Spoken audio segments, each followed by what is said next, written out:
예, 여러분 안녕하십니까. 오늘 마이스터 에카르트 하나님과 하나 되어 네 번째 설교입니다. 은총이 가득하니여 기뻐하여라. 이제 공교롭게도 이제 이 말씀이 크리스마스 설교예요. 크리스마스 설교라서 저도 이제 이 중에 한 부분을 특별히 이제 지금 강림절기니까 인용하려고 그렇게 합니다.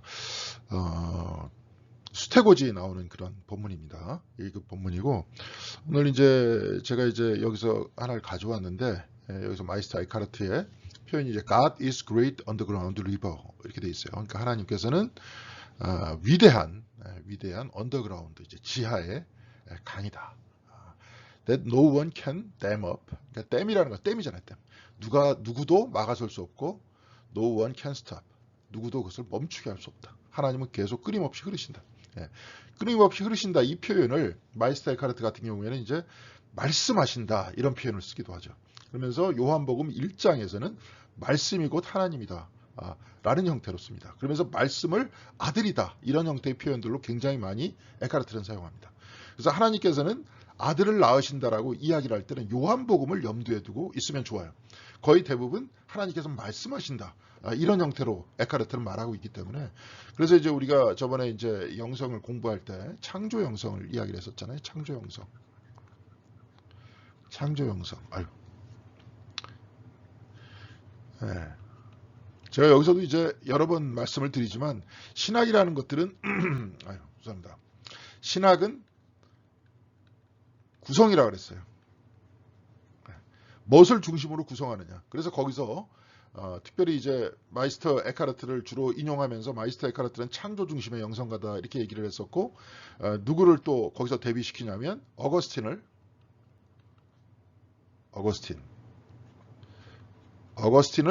타락, 구속의 영성 전통을 만들었던 사람이다. 그러니까 우리가 성경책을 딱 보면 그렇죠. 이제 어떻게든지 이제 신학을 구성하는 거라 그랬잖아요. 그러니까 이제 성경책을 보면 타락 구속이다 이렇게 얘기를 하면 거의 이제 거기서는 인간의 내면성만 가지고 이야기하고 인간의 속죄만 가지고 주로 얘기를 하기 때문에 어떤 창조의 영역 자체가 소외되죠. 그렇기 때문에 매튜 퍽스 같은 경우에 얘기하고 싶은 게 뭐냐면 결국은 자연에 접근할 수 있는 신학 자체가 사라진다. 없다. 기독교가. 그러니까 만약에 생태 신학이다, 뭐 생태계다, 뭐 창조다, 뭐 여기에 대해서 특별히 이제 우리가 뭡니까 어떤 그 환경운동이라든지 뭐 이런 쪽에 접근을 하고 싶어도 이런 타락 구속 영성 전통을 가지고는 접근하기가 쉽지 않죠. 그러니까 이제 교회는 뭔가를 해야 되긴 해야 되기 때문에 교회 안에서는 뭐 예를 들어서 뭐 환경위원회라든지 뭐 이런 것들은 만들어 놓는데 신학이 정리가 안 돼 있기 때문에 응답을 못 하는 거예요. 그러니까 그냥 부수적인 뭐라 그럴까요? 환경 운동이라는 것들은 하나의 어떤 동아리에서 그냥 하는 정도, 사회에서 요청하니까 우리가 안 할 수 없으니까 하는 정도. 이제 이렇게 되는 거죠. 예. 근데 보면은 하나님께서 태초에 하나님께서 창조하셨다라고 나와 있고 요한복음에서는 말씀이 없이는 창조된 것이 하나도 없다라고 분명히 이야기하고 있잖아요. 예. 그러니까 이곳은 하나님의 창조의 동산이고 제가 좀 이따가 이제 에카르트를 우리가 같이 읽으면서 얘기할 거지만 에카르트가 하나님께서 안에 있는 형상을 가지고 아들을 통해서 만드신 거죠. 말씀을 통해서 만들었을 때 이 안에는 하나님 안에는 그 모든 이미지와 형상이 다 들어있다는 거예요. 그냥 만들지 않으니까. 여러분들 뭐 책꽂이 같은 거 만들 때도 책꽂이 어떻게 만들겠다. 저 같은 사람 이제 막 설계도 같은 거 그릴 거 아니에요. 설계도라는 게 그려지기 전에 어디에 있습니까? 머리에 있잖아요. 머리에 있고 생각하고 막 이래가지고 설계도를 딱 그린 다음에 거기에 맞춰서 책꽂이를 만드는 거 아닙니까? 집도 지을 때도 그렇게 짓잖아요. 예? 만약에 이제 책을 쓰시는 분이다. 책 쓸 때도 이렇게 다 생각한 다음에 그걸 쓰지 그냥 막 물론 이제 쓰면서도 새롭게 생각이 떠오르지만 말 안에서도 떠오르지만 그 안에 있는 것도 떠오르는 것도 이미 내 안에 있었던 거 아니에요. 그렇죠? 그게 이제 자꾸 나오는 거죠 이렇게. 예. 그렇게 나오듯이 그렇죠? 하나님께서는 우리를 만드실 때 하나님 안에 우리의 형상이 존재를 한다는 거예요. 그러니까 우리가 있었던 그 자리는 하나님의 형상은 하나님 안에 지금 그대로 있고 우리가 나온 다음에 우리의 영혼 안에는 또 뭐가 있느냐? 하나님의 형상이 있다는 거예요. 이제 이렇게 따져놓고 보면 우리가 어렸을 때 이제 이게 창조 영성이 인간의 악함보다도 인간의 어떤 뭐랄까요 궁극적인 선함을 얘기한다고 우리가 저번 시간에 한번 매튜 폭스 책을 읽으면서 이렇게 얘기했잖아요. 그래서 창세기 1장 딱 보면 하나님께서 피조물을 다 만드실 때마다 선하다 선하다 이렇게 말씀하시잖아요. 네, 그렇죠? It is good이래요. It is good. 좋았더라. 이 표현이 뭐냐면 원래는 선하다 이 표현이죠. It is good이니까. 네. 그러니까 어거스틴에 의해서 창세기 3장에서 인간이 악하게 됐다 이렇게 얘기한다 치더라도 예, 이 인간이 악하기 전에는 근원적으로 뭐가 있었어요? 선함이 있었다는 거죠. 예. 하나님께서 인간을 보고 힘이 좋았더라. It is very good 이렇게 얘기했으니까요. 이렇게 말씀하셨으니까. 그러니까 그 궁극적인 선함이라는 것들이 우리가 가지고 있는 하나님의 형상이라는 거예요. 그러니까 하나님 안에 우리의 형상이 있고 우리의 영혼 안에 그 형상이 있다는 거예요. 그래서 우리가 이제 잘못된 길로 막 들어서면 양심이 때리죠. 근데 양심이 때리지 않고 그냥 무시하고 너무나도 오랫동안 살았던 사람은 어떻게 됩니까? 잊혀지는 거죠. 잊혀지는 거죠. 그렇게 되죠. 그러니까 이제 저번에도 이제 한번 말씀드렸지만 태어난 아기한테는 하나님의 형상이 담겨져 있다. 이것 때문에 이제 어거스틴에 의해서 이단으로 이렇게 몰렸던 사람 펠라기우스. 이 사람은 펠라기우스만 그랬던 것이 아니라 원래 교부신앙이 그랬던 거예요. 그리고 창세기 1장에 그렇게 기록되어 있는 거고요. 네. 이제 요 부분이 다릅니다. 근데 이제 물론 이제 어거스틴도 뭐 인간이 악하다, 막 그래갖고 나쁜 놈이다, 막 이렇게 하려고 그러는 것보다 그리스도의 구속, 은총에 의한 구속을 강조하려다 보니까 특별히 인간이 이제 악해져야 되겠죠. 그러면 이제 바울 서신도 잘못 읽으면 이제 그렇게 되는데 여하간에 이런 형태가 좀 다르다 하는 이야기입니다. 그래서 하나님께서는 지하의 모든 것들을 다 품어내는 커다란 강이다. 여기서부터 다 모든 피조물들이 생겨났다. 나중에도 그렇게 이야기를 합니다. 에카르트가 강은 하나이지만 그 샘은 여러 가지다.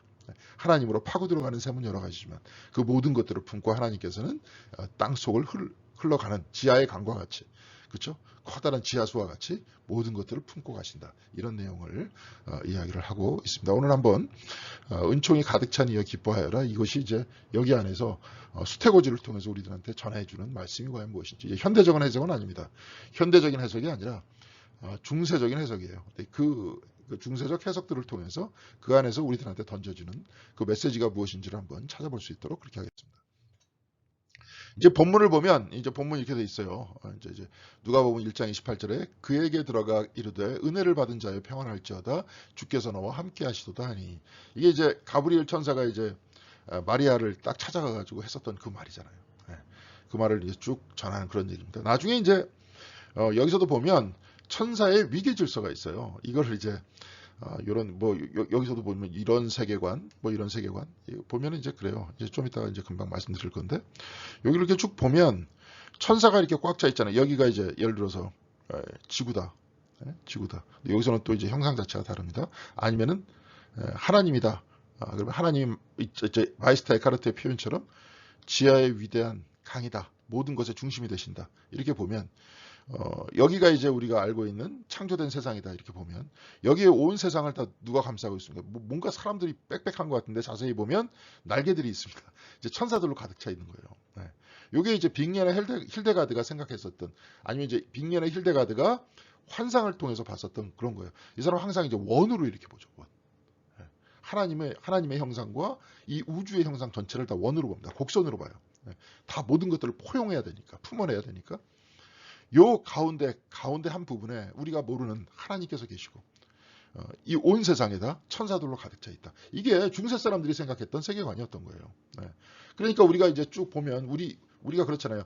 이제 우리가 현대인들이 생각하는 이 삶은 우리는 어디서부터 왔는지 잘 모르고 그리고 왜 태어났는지도 모르고 어디로 가는지도 모른다. 그리고 우리 모두는 철저하게 뭡니까 혼자다.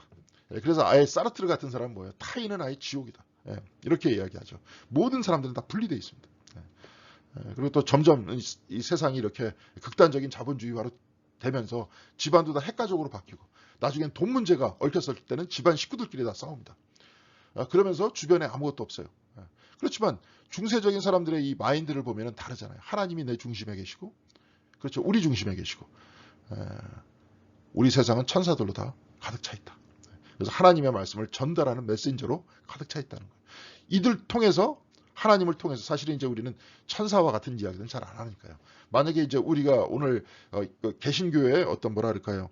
신학을 가지고 이야기를 한다면 하나님께서 우리를 둘러싸고 계시고 모든 사람과 관계를 갈 때 하나님을 통해서 우리는 관계를 갖고 하나님께서 너와 나와 당신과 나를 감싸고 계시고 당신과 나의 마음속에 계신다. 이제 이렇게 얘기할 수 있겠죠. 이렇게 되다 보니까 이제 이런 세계관을 굳건히 가지고 있는 사람들 같은 경우에는 굉장히 정신이 굉장히 안정돼 있겠죠. 사실은 항상 우리와 함께 계시니까. 그리고 우리가 뭐 죽어봐야 어디로 갑니까? 하나님께로 다시 가죠.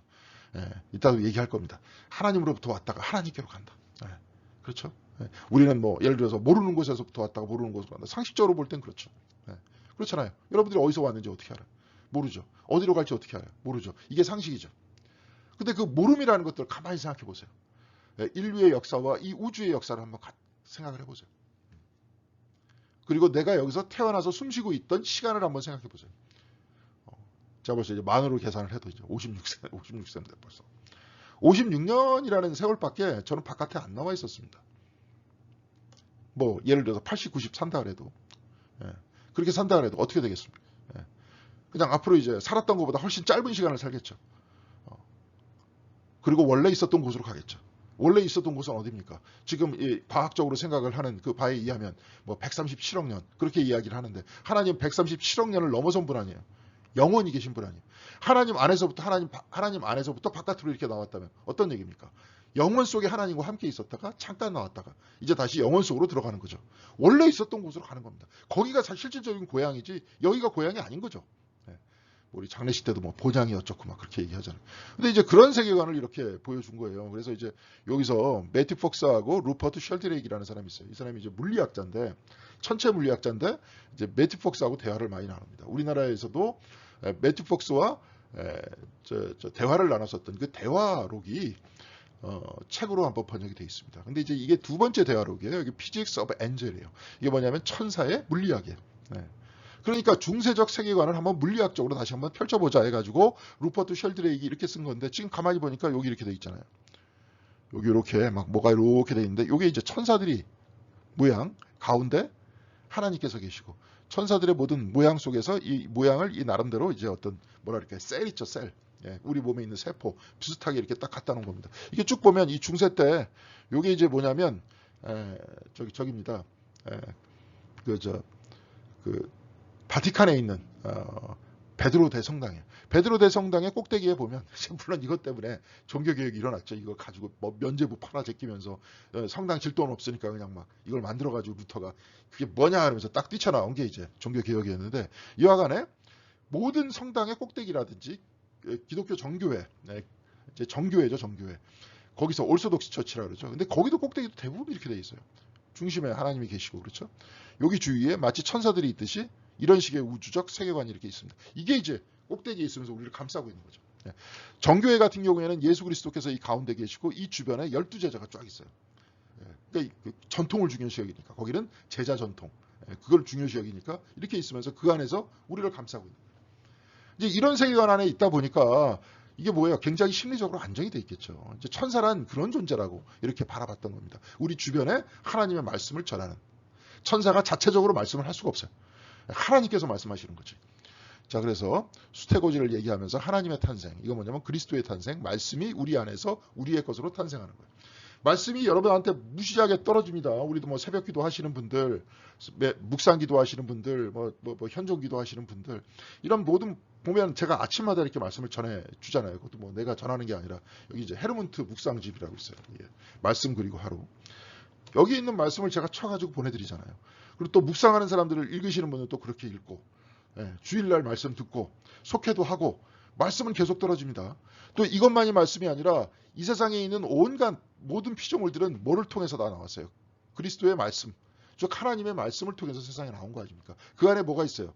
여기서 이제 하나님의 형상이다 이런 표현들을 쓰기도 하는데 말씀으로 인해서 나온 형상이 찍혀져 있겠죠. 모든 피조물들은 좀 이따가 다 나올 거예요. 그럼 모든 피조물들은 하나님께서 창조주가 되신다 하는 뜻은 뭐냐면 하나님께서 낳으신다라는 표현을 썼어요. 뭘로 나오시냐? 입으로 나오시는 거죠. 말씀을 통해 가지고 안에 있는 형상이 바깥으로 나오는 거죠. 그래서 나무의 형상이 말씀을 통해서 나올 때는 나무가 되는 거예요. 저의 형상이 이렇게 나올 때는 인간의 형상이 말씀을 통해서 나오는 겁니다. 그런데 말씀을 통해서 한번 쭉 나오면서 끝나느냐? 나랑 단절됐느냐? 이거 쭉 보세요. 이런 천사가 마치 같이 있듯이 단절된 것이 아닙니다. 우리가 저번에 매튜 폭스의 그 원복을 봤을 때 다바르라는 말을 기억할 겁니다. 다바르 여러분. 이게 말씀이잖아요. 구약에. 말씀인데 뭐에 가까우냐? 에너지에 가깝다. 하나님께서 끊임없이 말씀하시다. 마치 에너지와 같이 나하고 함께 계신다. 낳는 것이다. 아들을 통해서 계속 낳는 것이다. 계속 낳는다 그러면 우리 한번 이렇게 쑥 낳고 끝나잖아요. 바깥으로 나와서. 근데 이제 어머니가 막 양육을 하시죠. 사실은. 그렇죠? 양육을 하시는데 여기서는 우리의 생명을 끊임없이 주신다는 거예요. 나바르로. 마치 에너지와 같이.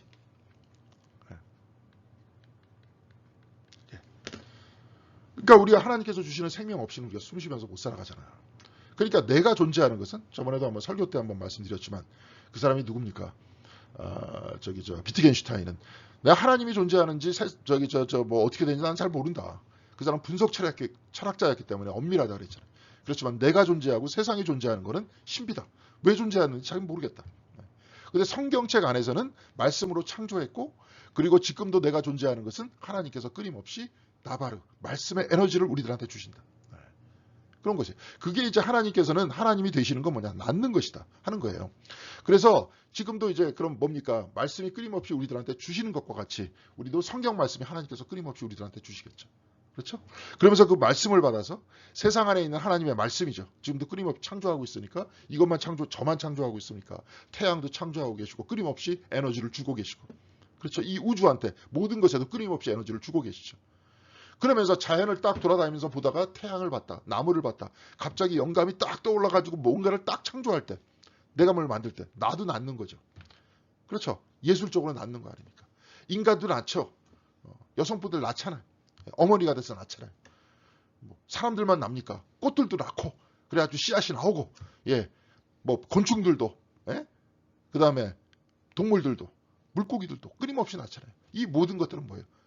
하나님께서 낳으신 다음에 다시 낳으면서 나중에 이제 그렇게 이야기를 하죠. 하나님을 찬미하는 것이다. 하나님을 찬미하는 낳으면서 창조하면서 찬미하는 것이다. 우리도 예술적으로 뭐가 나오면서 하나님을 찬미하는 거예요. 글쓰기도 막 하면서 하나님을 찬미하는 겁니다. 그런 얘기예요. 자, 그래서 그리스도다 이렇게 얘기하면 항상 아까 제가 말씀드렸죠. 요한복음을 생각하고 있으면 된다. 이런 이야기예요. 그래서 하나님의 탄생이라고 그랬잖아요. 그리스도 말씀과 하나님은 같은 분이라고 그랬으니까 하나님의 탄생이죠. 하나님의 탄생은 영적인 것의 탄생으로 그것을 갈망하는 모든 영혼 안에서 일어난대요. 여러분들도 말씀을 아주 갈급해봐요. 아주 말씀이 그리워가지고. 그러면은 그 말씀이 여러분들의 마음밭에 딱 떨어졌을 때 예수님께서 말씀하셨듯이 수십 배, 수백 배 열매를 낳는다 그랬죠. 예술가들도 뭔가를 창작하려고 하는 갈급한 마음이 있을 때 그때 태양을 딱 쳐다볼 때 그 다음에 거기에 대해서 확 부리겠죠. 아니면 뭐 시 같은 것들을 묘사하겠죠. 그렇죠? 아니면 음악가들은 음악을 만들겠죠. 그렇게 일어난다는 거예요. 그래서 뭐예요? 중요한 것은 그것을 갈망하는 갈망해야 됩니다. 갈망해야 될 때 나오는 거예요. 말씀도. 일부러 이제 이런 그래서 이게 기도하시는 분도 있어요. 아주 그냥 갈망을 해보세요, 여러분들. 말씀을 갈망해 보세요. 인위적으로라도 아주 갈망을 해보세요. 구원을 향해서 막 여러분들이 하나님께로 다가가기 위한 마음이 있다. 막 갈망을 해보세요. 그런 마음속에 말씀이 떨어져야 그 다음부터는 하나님을 찬미하는 마음이 올라와요. 그렇게 나왔을 때 우리도 뭐예요? 갈망하는 마음 속에서 태어났을 때 다시 하나님을 찬미한다. 다시 하나님께로 되돌아간다. 이 표현을 써요. 나중에. 같은 얘기인데 좀 말을 이제 이런 식으로 시적으로 또한 좀 어렵게 해서 그렇지 좀 그렇습니다. 자, 이 설교는 지금 이 설교는 인간 혹은 영혼을 그리스도의 신부로 이해한다. 이제 이 안에서는 저와 여러분들을 신부로 이해하고 있어요. 아내로 이해하고 있어요. 교회를 아내로 이해하듯이. 그래서 그리스도께서 나오셔서 우리를 하나님의 가장 은밀한 곳으로, 뭐 신방이라 그러는데 가장 은밀한 곳으로 데려가신다. 그러기 위해서 나오셨다. 나오셔서 스스로 인간이 되셨다. 여기서 막 그 표현 듣습니다. 일부러 눈이 다친 신부를 딱 바라보면서 자기 눈도 일부러 다치게 했다. 하나님께서 한정됐고 결함 있는 인간으로 태어나셨다는 거예요. 그러면서 우리를 그쪽으로 다시 데려가셨다. 그렇게 하기 위해서 나오셨다 하는 이야기를 하고 있습니다. 여기서 천사의 전원, 수태고지로부터 우리는 세 가지 사실을 알 수 있습니다. 에카르트가 얘기합니다. 첫째는 이 천사의 본성이 낮다는 것이고, 본성이 낮다는 것은 뭐냐면 하나님과 같지는 않다는 거예요. 둘째는 하나님의 어머니인 이름을 부를 자격이 천사에게는 없다는 것이고, 여기서는 이제 마리아야 그렇게 이야기를 안 하죠. 근데 하나님의 어머니라는 표현을 써요. 이건 캐톨릭에서 쓰는 그 표현입니다. 그리스도의 어머니니까, 예수의 어머니니까 하나님의 어머니라는 표현을 씁니다. 근데 그분도 위대하시기 때문에 이름을 감히 부를 자격이 없다. 그러니까 말씀을 전하는 존재지, 누구한테 마리아의 이름을 부르면서 전하지는 않는다. 그런 얘기예요. 우리는 지금 천사에 대해서는 잘 사고를 안 한다 그랬잖아요, 우리는. 근데 이제 중세 때는 이런 사고, 이런 형태의 세계관 안에서 사고를 했기 때문에 천사에 대해서 지금 얘기를 하는 겁니다. 셋째, 천사는 그녀는 물론이고 큰 무리 곧 하나님을 갈망하는 선한 영혼에게도 말씀을 전했다는. 마리아에게만 말씀 전하는 게 아니에요. 아까도 얘기했잖아요. 네, 네. 여러분들 이렇게 아까도 봤지만 뭐 산을 보든지 뭐 강을 보든지 그 아름다운 강을 보든지 어떤 사람의 어떤 그 굉장히 선한 모습을 보든지 여러분들의 마음속에서도 뭔가 새롭게 올라오잖아요. 그거를 위해서 뭐 글을 쓴다든지 아름다움은 하루 아름다워하고 거기다 카메라로 뭘 찍는다든지 말이죠. 그림을 그린다든지 그런 식으로 하잖아요. 네. 그런 모든 마음들을 갈급한 마음이 있는 모든 사람은 뭐예요? 네. 마치 마리아와 같은 바로 그런 사람들이라는 거죠. 네. 그런 얘기입니다.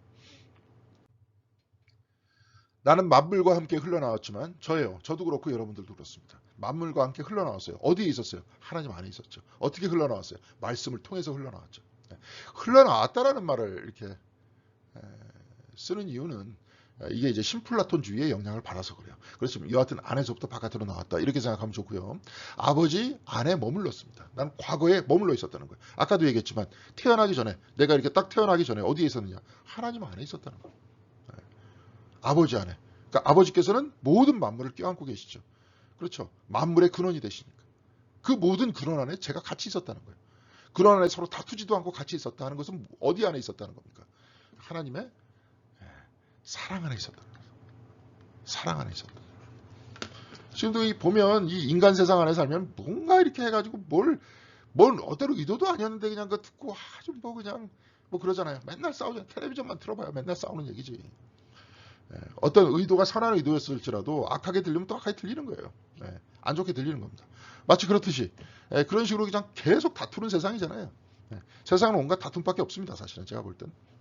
가까운 사람과도 다투고 부부끼리도 다투잖아요. 형제끼리도 다투고. 근데 이 사랑 안에서 완벽하게 하나가 되어 있었다는 거예요. 하나님 안에. 좋은 곳에 있었던 거예요.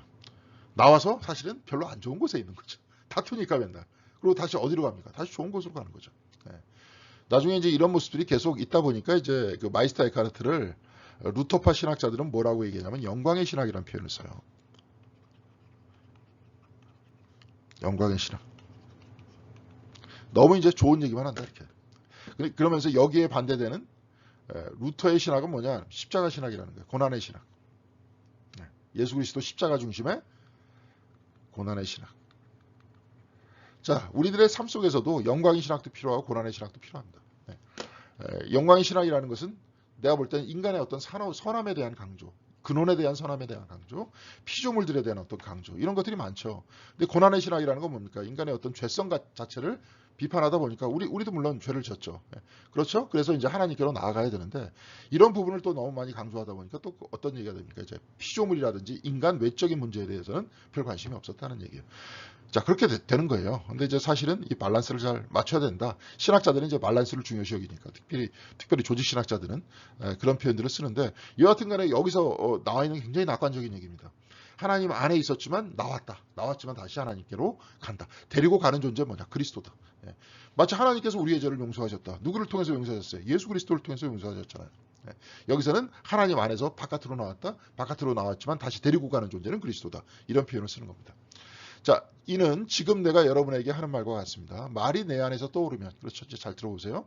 나는 그것을 이미지로 간직하고 그것을 다음에 발설합니다. 말할 때도 생각을 먼저 했다가 나올 거 아니에요. 그냥 물론 따다다다 아무리 나와도 머릿속에서 다 생각이 있으니까 나오죠. 제가 아무리 영어를 잘한다 해도 막 한국말처럼 이렇게 유창하게 따다다다 나오겠습니까?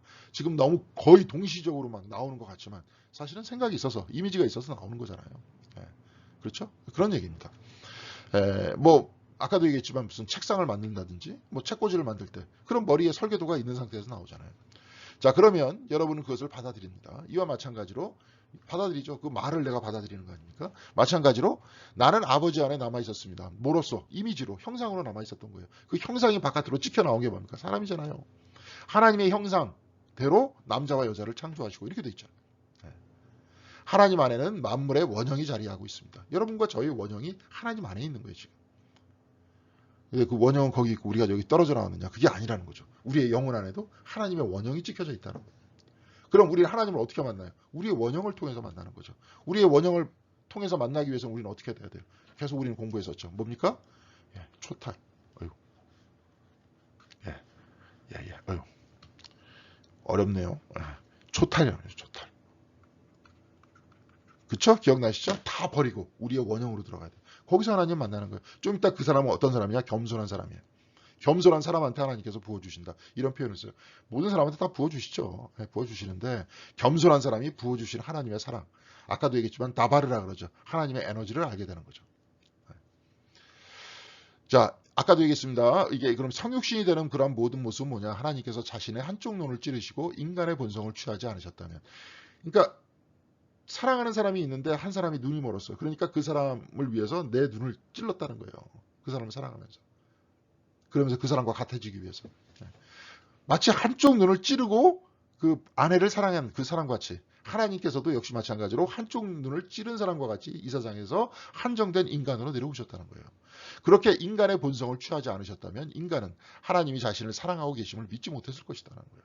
네, 무슨 말씀인지 아시겠죠? 그렇죠? 그래서 하나님이 인간이 되어서 아들이 인간이 되어서 아들은 곧 하나님과 하나인데 스스로 인간이 되어서 이 땅에 내려오셨다는 것들을 통해서 우리는 하나님께서 우리를 사랑하셨다는 걸 알게 되는 거죠.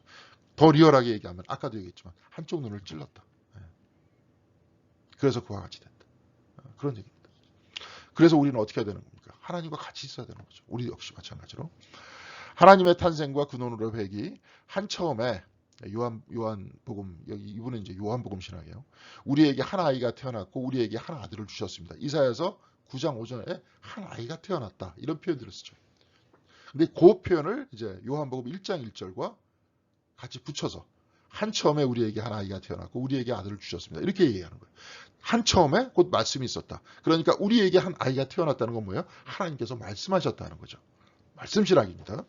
아이의 본성은 낮음에 따라 움직이고 아들은 영원한 신성에 따라 움직인다는 거예요. 아이의 본성은 낮음에 따라 겸손하게 움직이고 또한 그 겸손한 아이의 본성은 누구에 의해서 움직여요? 어디에 있어요? 아이의 본성은 하나님 안에 있죠. 말씀이니까. 말씀도 바깥으로 나오는 거니까. 그렇죠. 하나님 안에 있죠. 그 하나님 안에 신성에 따라 움직인대요. 구태여 신성이라 그랬죠.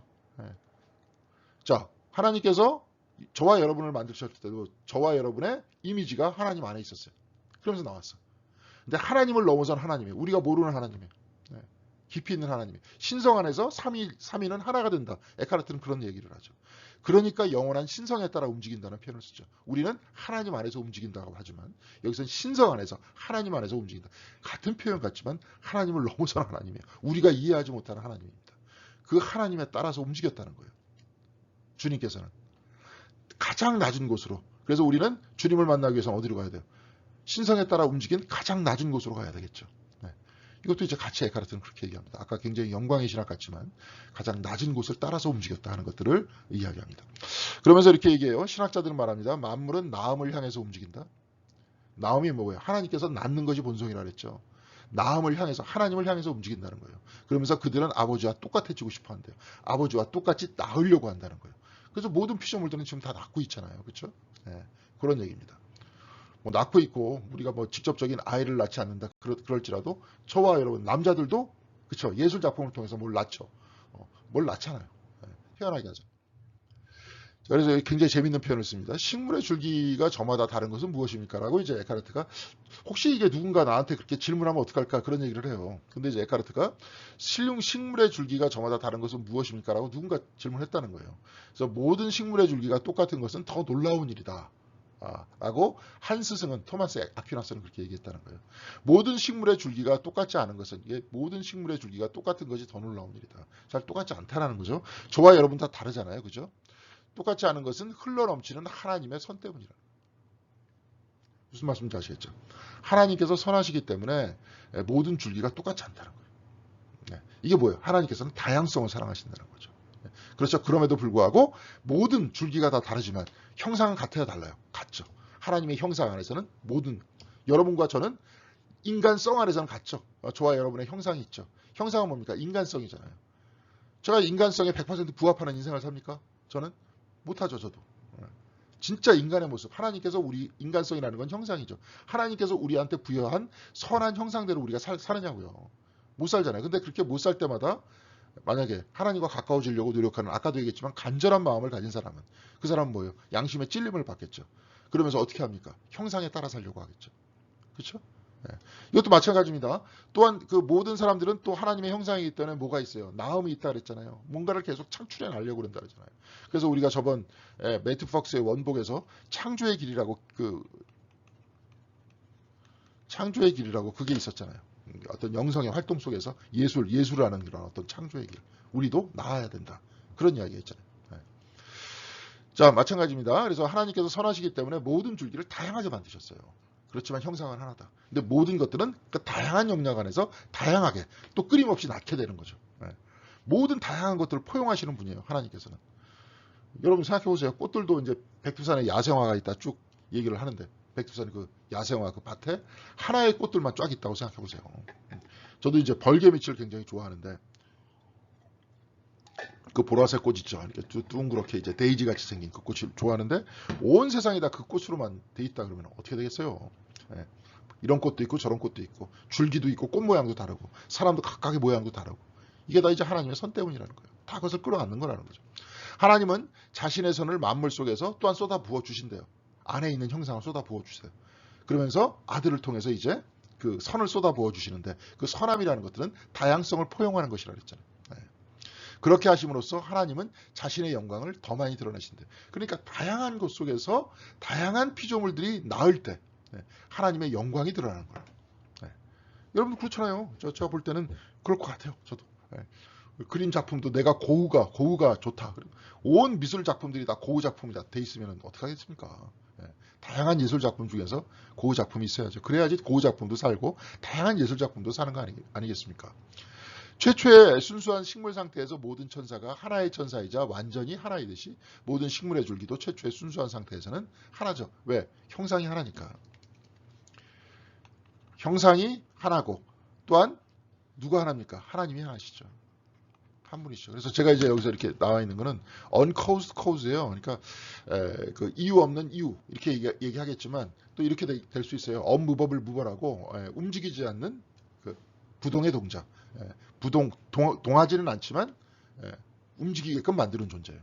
그러니까 여기는 원인은 없지만 하나님은 자유하시기 때문에, 이게 이제 저기 아리스토텔레스의 철학을 가지고 토마스 아퀴나스가 얘기한 겁니다. cause가 그 원인이잖아요. 원인과 이렇게 연결돼 있지 않다. 이 자연과 연결돼 있지 않다. 하나님은 자유로우시다. 그렇지만 그럼에도 불구하고 cause가 되신다. 거기에 원인이 되신다. 그러면서 uncaused cause가 성부라면 cause는, 모든 것의 cause는 누굽니까? 모든 것의 원인은 뭐예요? 말씀 대신 그리스도죠. 말씀. 이거는 이거는 그러면 안 되죠. 하나님이죠. 성부죠. 성부. 예. 그렇죠? 성부, 여기는 성자죠.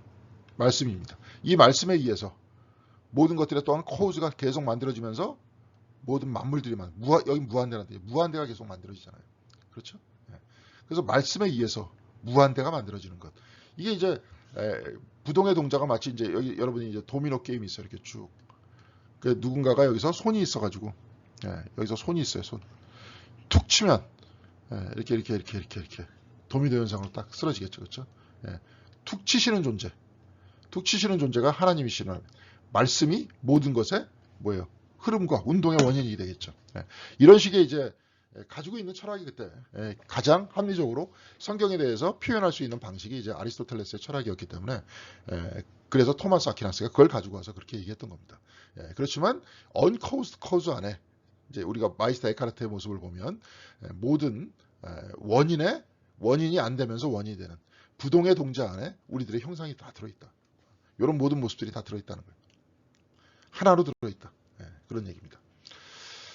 자, 보겠습니다. 그래서 이제 고기, 아까 이제 나뭇가지를 한번 생각해 보면서 한번 생각해 보세요. 불 자체는 안 탄대요. 그러니까 만약에 불을 하나님이라고 딱 얘기를 하면, 불은 다만 자신의 완전한 이상에 따라 무엇인가에 불을 붙이고, 이거는 이제 중세 사람들이 사고하던 방식이었기 때문에 몰라도 되고, 불은 그냥 불일 뿐이다. 그런데 불은 어디에 옮겨 붙어요? 바짝 마른 장작에 달라붙죠. 예. 본성과 광채가 이제 내가 바짝 마른 장작이었다면 불이 와서 나한테 이렇게 불타는 거예요. 아까도 가지가 여러 가지라 그랬었잖아요. 마치 하나님께서 하나님의 형상이 어떻게 돼요? 형상에 따라 그 가지가 만들어지고, 그렇죠. 그 가지 안에 하나님의 형상이 담아있듯이, 마치 하나님께서 우리를 만들어내시고, 우리 안에 하나님의 형상이 있듯이, 그렇죠. 네. 그렇죠. 그 불이 그렇게 옮겨 붙는 거예요. 네. 무슨 말씀인지 아시겠죠? 네. 그러면서 옮겨 붙으면서 우리도 똑같이 어떻게 하려고 그래요? 나으려고 그래요. 네. 창조하려고 그래요. 하나님은 자신의 완전한 이상에 따라 영혼을 창조하시고 자신의 광채를 영혼 속에 쏟아 부으셨대요. 지금도 아까 이제 요거를 이제 저번에 매튜 박스는 쏟아 붓는다는 표현을 뭐라고 얘기했습니까? 나바르라고 그래요. 나바르. 네. 나바르. 예, 나바르. 쏟아 붓고 계심. 한 번에 끝나는 게 아니라 쏟아 붓고 계세요. 한 번 말씀하시고 계속 쏟아 붓고 계세요. 하지만 그 불이 따로 남아있듯이 불이 붙어있어. 쏟아 부어가지고 불이 붙었어요. 마른 장작에. 하나님은 또한 순수한 상태, 불 자체에 남아있다는 거예요. 그렇죠? 네, 그런 이야기입니다. 그래서 아까 이건 뭐 나바르가 얘기가 될 수도 있겠고 장작이 얘기가 될 수도 있겠고 줄기가 다르지만 그 각각의 다르지만 하나님의 선함을 드러내는 것이고 각각의 줄기마다 하나님께서는 쏟아붓고 계신다. 이렇게 생각해도 되고요. 이 모든 것들이 그건 뭡니까? 하나님께서 안에서부터 바깥으로 나왔지만 말씀을 통해서 끊임없이 하나님께서는 뭐예요? 말씀하신다. 창조하신다. 이렇게 봐야죠. 그래서 하나님은 하늘 아버지가 영혼 속에서 낳으신 외아들이라고 그러는데 그러면 당신은 하나님 안에서도 영원토록 아들이라는 말씀이십니까? 이렇게 이야기를 해요. 누군가 이렇게 질문을 던졌어요. 하나님 안에서도 아들이냐? 네, 그렇기도 하고 아니기도 하다라고 이야기를 합니다. 왜냐하면 내가 아들이라고 한 것은 하나님께서 나를 영혼 속에서 근저에서 낳으셨기 때문입니다. 하지만 하나님께서 나를 낳지 않으실 때는 나는 아들이 아니었다는 거예요. 네. 아들은 나와야 아들이라는 겁니다. 그럼 하나님의 아들됨이라는 것들은 여러분들은 복입니까? 복이 아닙니까? 복이잖아요. 이 세상에 태어난 것도 내가 죄악이 아니라 뭐예요? 복이에요. 저번에도 이제 어거스틴 이렇게 쭉 얘기를 했었지만 어거스틴 같은 경우에는 세상에 태어난 모든 악인은 인간이 죄성 속에 이게 성이라는 것들을 죄로 봤기 때문에 죄성 속에서 태어난 존재다. 이렇게 어거스틴이 이렇게 보는데 이 사람은 어떻게 봐요?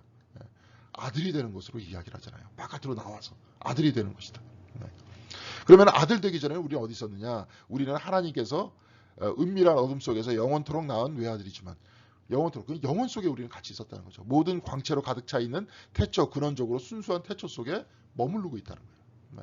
머무르고 있었다가 우리는 아들이 되어서 바깥으로 나왔지만 우리의 형상은 지금 어디 있어요? 하나님 안에 지금 남아 있어요. 그리고 또 우리의 영혼 속에 뭐가 있어요? 하나님의 형상이 있어요. 자, 그러면 우리의 근원적인 본래성으로 돌아가기 위해서는 우리는 어디로 가야 돼요? 우리 안으로 파고 들어가야 돼요. 우리 안으로 파고 들어가면 뭐가 있어요? 하나님께서 심어주신 하나님의 형상이 있고 그 형상은 하나님 안에도 있다. 그러니까 그거를 초탈해서 돌파해 들어가면 우리는 어디로 들어가는 거예요? 하나님 안에 머물러 있으면서 하나님과 하나 되어 산다는 거죠. 이게 에카르트 얘기예요. 그러면 하나님의 형상의 본원적인 근원으로 돌아가기 위해서는 우리는 어떻게 해야 돼요? 버려야 되는 거예요. 버려야 되는 거. 인간적인 욕심도 버려야 되는 거고 우리의 에고도 버려야 되는 거고 그런 얘기. 그래서 그분께서 외아들을 낳아서 내 안으로 들여보내시면 나는 외아들을 낳아서 아버지 안으로 들여보낸대요. 즉 하나님께서 말씀하시면 내가 갈망하고 있을 때 하나님께서 이제 또 외아들을 보내신다는 표현을 쓰죠. 저기 요한복음식으로. 하나님께서 말씀하셔서 우리 안에 끊임없이 에너지를 이렇게 보내주시잖아요. 그럼 우리는 낳아서 우리도 낳는 거예요. 거기서 우리가 그림을 그린다든지 그렇죠. 시를 쓴다든지 여기서 여자분들 같으면 애를 낳는다든지 아이를 낳는다든지 그래서 다시 하나님께로 돌아보낸다. 네, 근원적인 형상에서 나온 것들을 다시 근원적인 형상으로 돌려보낸다는 거예요. 소통하면서 순환한다는 거예요. 그 안에서. 하나님과 항상 관계하면서 살아간다는 거예요. 네. 그런 이야기를 이런 표현을 썼어요. 이런 표현을 그냥 딱 보면 뭔 말인지 모르죠. 네. 그래서 겸손한 사람 마지막으로 얘기했습니다. 이제 이것도 이제 다 이해 가실 겁니다. 금방. 사람이 자기 자신을 낮추면 하나님도 자신의 선하심 속에서 머무르지 않고 겸손한 사람에게 자신을 쏟아부으시고 아까 나바르라 그랬죠. 쏟아부으세요. 겸손한 사람이 하나님께서 나한테 뭐예요? 말씀의 에너지, 생명의 에너지를 주고 계신다는 걸 내가 아는 거죠. 자기 혼자 잘났다고 막 이러면 자기가 다 생명 현상을 다 좌지우지하는 걸로 알고 있을 거 아닙니까? 가장 겸손한 사람에게 가장 많이 나누어 주시고 자신을 송두리째 주신다는 거예요. 이건 거꾸로 보면 어떻게 돼요? 가장 겸손한 사람이 하나님께서 주시는 모든 것을 다 받는다는 거예요. 그럼 우리 모든 것이라는 걸 우리는 항상 뭐라고 얘기했습니까? 우리 교회에서 기도할 때 옛날에 다 물질이라든지 그렇죠? 물질이라든지 권력이라든지 이런 걸 준다는 거예요. 그런데 그런 모든 사람은 하나님에게서 달아날 수 없다는 거예요. 모든 것이 하나님을 드러내기 때문에 그렇대요. 근데 겸손한 사람들은 딱 가만히 볼 때 뭐예요? 하나님께서 나에게 생명 주시고 하나님께서 말씀을 통해서 나한테 에너지를 주시고 나한테 계속 쏟아부어 주고 계시고 근데 나한테만 붓고 계세요? 아니죠. 모든 피조물들한테 다 쏟아붓고 계시죠. 네. 그런 모든 것을 모든 피조물들이 하나님을 드러내고 있다는 걸 겸손한 사람이 안다는 거예요. 여기서는 겸손한 사람이었지만 사실은 어떤 사람이에요? 초탈한 사람이죠. 초탈해서 하나님의 형상 안에 머물러 있는 사람은 모든 걸 다 그렇게 보는 거예요. 자, 그래서 여러분이 자고 있든 깨어있든 하나님은 여러분 안에서 자신의 외아들을 낳으십니다. 하나님 말씀을 주신다는 거예요. 말씀을 통해서 창조됐잖아요. 끊임없이 말씀을 주신다는 거예요. 자, 그러니까 이렇게 말씀 주신다는 건 성경의 말씀일 수도 있고 우리의 생명 에너지일 수도 있고 그렇죠. 자연에서 존재하는 모든 것일 수도 있고 그런 거죠. 그러니까 에카르트 얘기가 뭐예요? 지금 그 이야기를 통해서 이렇게 쭉 보면 현대 과학과도 대화를 나눌 수 있습니다. 계속 주니까 생명을 주시니까 우리는 타력에 의해서 존재하는 존재다. 우리뿐만이 아니라 모든 생태계도 마찬가지다. 아까 원인, 절대 원인 그렇게 하고 쭉 이렇게 퍼져나갔지만 그것도 역시 마찬가지로 끌어들이면 그렇죠. 하나님께서 모든 것의 원인이 되시면서 같이 활동하신다. 이렇게 얘기가 되겠죠. 말씀과 영혼의 결혼. 그래서 이제 말씀이 어떻게 됐냐. 성육화됐다. 우리들한테 오셨다. 우리에게 신적 사랑이 있다면 우리는 하나님과 그분이 하시는 일을 느끼게 될 거다. 이게 굉장히 중요한 게 느낀다는 말이에요. 느낀다는 말. 여러분 거기서도 책에서도 줄 수 있어요. 네. 느끼게 될 거다. 왜냐하면 중세에 그때 영혼이라는 그 계보가 있어요. 저번 시간에 한번 얘기했지만 의지를 사랑이라 그랬잖아요. 예. 그 다음에 지성. 예. 의지와 지성이 영혼의 가장 상층부고 여기 밑에 뭐가 있냐면 감각이 있어요. 감각이 있어야 받아들일 거 아닙니까? 근데 감각을 쭉 받아들이는 요 가운데 뭐가 있냐면 감정이 있어요. 예.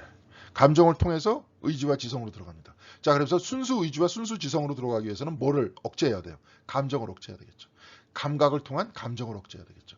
요 부분이 둘 다 똑같이 영혼의 영역이라 그러지만 이것을 성경 안에서는 육적이라고 이렇게 얘기했다는 거예요.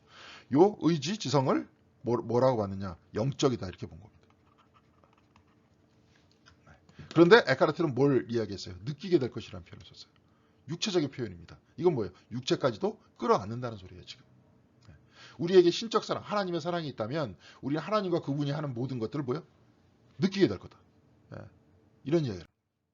그래서 하나님은 영혼을 지으실 때 자신의 가장 완전한 이상에 따라 똑같은 얘기예요. 이미지에 따라 지으셨습니다. 이는 영혼을 외아들의 신부로 삼기 위해서 그랬다는 거예요. 아들이 이제 말씀이 이제 육신이 돼 갖고 오셨어요. 그럼 우리의 영혼을 데리고 가가지고 어떻게 해요? 하나님의 형상 속으로 데리고 들어간다는 거예요. 그러면서 주님께서 요한복음에서 그러잖아요. 나 있는 곳에 너희들도 있게 하리라. 나 있는 곳에 뭐야? 하나님 안에 너희들이 있게 하리라. 그곳에 있어야 할 곳이 많다. 그런 표현을 쓰잖아요. 지금 에카르트는 그걸 염두에 두고 말하고 있는 겁니다. 태초에 아드님은 영원한 영광의 장막을 치고 있었습니다. 그럼에도 아드님은 지극히 높은 곳을 박차고 왔습니다. 지극히 높은 곳은 또 여기 어디예요? 지극히 높은 곳이나 근저나 같은 얘기입니다. 에카르트는 아드님은 자기와 혼인시키신 여자친구, 저와 여러분입니다. 여자친구. 전 남자지만 하여튼 여기서 이렇게 얘기해요. 여자친구. 그녀의 고향인, 그녀의 고향, 저와 여러분의 영혼의 고향인 어디예요? 지극히 높은 곳 혹은 지극히 깊은 곳으로 끌어올리고 싶기 위해서 주님께서 오셨대요. 그러면서 뭐예요? 아까 한쪽 눈을 멀게 했다 그랬잖아. 그러면서 스스로 한정을 지으면서 이 땅에 오셨다는 거예요. 바로 그것을 볼 때 우리는 사랑을 느낀다는 거죠. 무슨 말씀인지 아시겠죠? 한 처음이라는 표현은 우리말로 모든 존재의 처음이라는 뜻입니다. 한 처음이 이게 뭐냐면 저 요한복음에 태초에 하나님이 천지를 창조하시네. 여기서 얘기하는 태초를 한 처음이라고 번역한 거예요. 그것은 모든 존재의 끝이기도 하대요. 한 처음은 모든 존재의 끝이에요. 여러분 나왔던 곳으로 다시 들어가는 겁니다. 바로 그 장소는 저와 여러분뿐만이 아니라 모든 피조물들의 끝이라는 거예요. 모든 피조물의 끝은 곧 피조물의 시작이에요. 그래서 에카르트는 이런 표현을 씁니다. 하나님께 나오는 문과 들어가는 문은 같다. 하나님께로부터 왔다가 하나님께로 들어간다는 거예요. 그곳이 모두 사랑으로 일치되는 곳이에요. 이사야서에 보면 사자가 소처럼 풀을 먹을 것이에요. 서로 해치질 않아. 곰과 소가 같이 놀고 늑대와 어린 양이 같이 놀고 그렇게 모든 것이 상함이 없는 곳, 사랑으로 일치되고 하나 된 곳, 바로 그것이 하나님 나라라는 거죠. 그런데 바로 그렇게 하나된, 하나님 안에서 하나된 바로 그곳에 우리는 머물러 있었다가 잠깐 나왔다가 들어간다 이거예요. 네. 그래서 시작한 곳이 곧 끝나는 곳이라는 겁니다.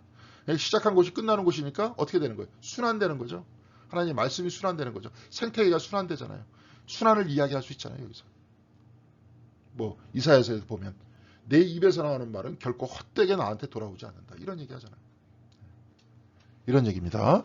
자, 그래서 생태계의 순환이라는 것도 우리가 그렇게 잡아낼 수 있는 여지가 이사야서에도 있고 여기도 있습니다.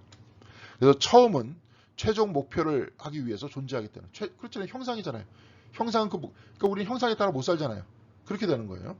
그래서 하나님은 자신의 처음이 되시는 곳에서 쉬시는 것이 아니라 모든 존재의 최종 목표와 안식처가 되는 종말의 끝에서 가신다는 거예요. 같은 곳이라 그랬지만 우리는 같은 곳 속에서 하나님의 형상을 닮아서 그리스도를 통해서 그렇죠. 그리스도의 인도하심을 따라 형상대로 살면서 그쪽으로 가야 된다는 거죠. 네. 모든 존재가 저마다 가장 완전한 이상에 따라 최종 목표를 이룬대요. 네. 이때는 좀 발전된 모습이죠. 우리는 나와서 들어갔지만 그냥 나왔다가 똑같이 들어가는 것이 아니라 이건 뭐예요? 완전한 이상에 따라 우리는 삶의 모습을 가지고 그쪽으로 다시 들어갑니다. 네. 처음에 있었던 곳으로 다시 들어가지만 하나님께서는 그곳이 아닌 어떤 곳이야. 그냥 다 똑같이 그냥 계속 반복만 하는 것이 아니라 어떻게 돼요? 여기서 나와서 더 위대해진 우리의 모습을 가지고 형상의 모습을 가지고 새로운 것들을 창조하는 모습을 가지고 그리스도와 함께 우리는 다시 안으로 들어간다는 겁니다. 이제 그런 이야기들을 에카르트는 하고 있습니다. 그러니까 결국은 우리는 오늘 쭉 그 이야기를 통해서 알 수 있는 것은 이것만 알고 있으면 돼요. 사실은 우리는 어디 있었느냐? 하나님 안에 있었다. 우린 하나님 안에서 바깥으로 어떻게 나오느냐? 말씀을 통해서 나왔다. 요한복음 1장 얘기입니다. 말씀이 또 어떻게 됐느냐? 육신이 됐다. 그래서 우리는 바깥에 나와 있는데 우리의 영은 바깥에 나와 있는데 이 영에 하나님의 형상이 담겨져 있다. 이 육신 되신 그리스도께서는 우리를 하나님께로 데리고 가려고 그러신다. 그리고 또한 그리스도는 말씀이신데 이 말씀을 받아서 우리는 다시 어디로 갑니까? 하나님께로 간다. 그렇죠. 끊임없이 하나님께로 간다. 그리고 하나님께서는 지금도 우리가 이렇게 살아나가는 것 같지만 끊임없이 우리 위에 말씀하신다. 우리에게 쏟아부어 주신다. 말씀을 주신다. 생명을 주신다. 이런 내용입니다. 그래서 우리는 지금 하나님과 늘 가까이 있다. 하나님과 가까이 있는 것들을 우리는 알지 못한다. 알기 위해서는 어떻게 해야 되느냐? 겸손해져야 된다. 끊임없이 비워야 된다. 초탈해야 된다. 초탈함으로써 우리가 가장 낮아지면서 있는 그대로의 우리 모습이 있을 때, 그렇죠? 하나님께서 우리에게 생명 주시고 쏟아부어 주시고, 또한 말씀이 육신이 되어서 우리를 이끄시고, 또한 우리가 그 말씀에 따라서 그 갈급한 심령이잖아요, 그게. 그 겸손한 심령이고, 그 겸손한 심령과 갈급한 심령은 어디로 가느냐? 주님의 손을 붙들고 하나님께로 간다. 그런 내용입니다. 자, 그래서 한 아이가 우리에게 태어났다는 그 이야기를 말씀 되신 그리스도, 실질적으로 말씀이 육신이 되신 그리스도를 통해서 우리들에게 이야기를 하고 있고, 말씀이 육신이 되신 그리스도, 말씀 되신 그리스도를 통해서 우리가 하나님께로 가는 구원론도 얘기하고 있고요. 동시에 말씀을 통해서 창조되었다는 창조론도 이야기를 하고 있습니다. 자, 다음 주에는 5번째 설교를 하겠습니다. 좀 길어졌는데 오늘은 내용이 조금 그래서 그렇습니다. 그런데 내용은 비교적 간단하지만 설명해야 될 부분들이 많아서 그렇습니다. 여러분 수고하셨고요. 다음 주에 뵙겠습니다. 감사합니다.